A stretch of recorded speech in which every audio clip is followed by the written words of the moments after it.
Hello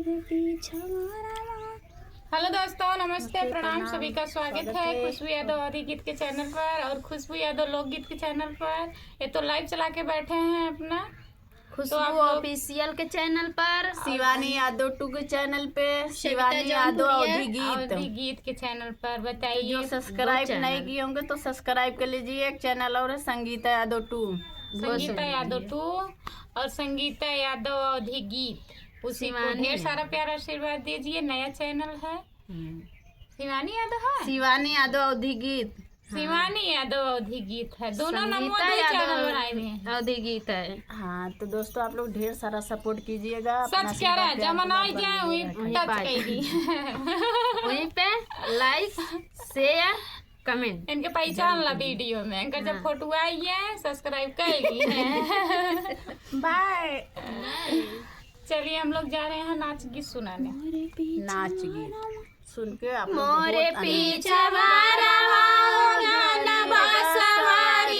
गजन बेनिया बीना भैया धारी करवा गजीन बेनिया बीना भैया धारी करवा गजीन बेनिया बीना हमारे ससुर जी के नारमी कलाइया रसई हो रस डोलाई हरे बेनिया रसई हो रस डोलाई आयो बेनिया रसई हो रस डोलाई मोरे पीछे घन बसवारिया गजीन बेनिया बीना भैया धारी करवा गजीन बेनिया बीना भैया धारी करवा गजीन बेनिया बीना हमारे जेठाऊ जी के नारमी कलाइया रसई हो रस डोलाई हर बेनिया रसई हो रस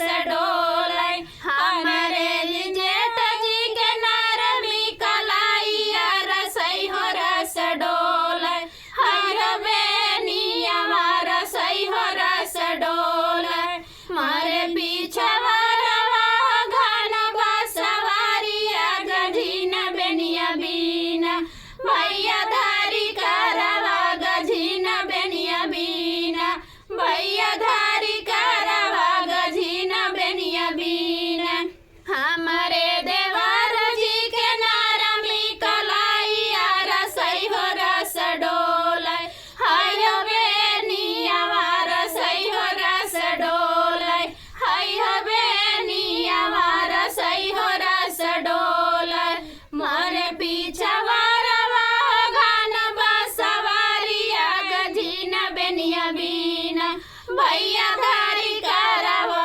गजीन बेनिया बीना भैया धारी करवा गजीन बेनिया बीना हमारे बलमा जी के नारमी कलाइया रसई हो रस डोलाई हाय बेनिया रसई हो रस डोलाई हाय बेनिया रसई हो रस डोलाई मोरे पीछे घन बसवारिया गजीन बेनिया बीना भैया धारी करवा गजीन बेनिया बीना भैया धारी करवा गजीन बेनिया बीना।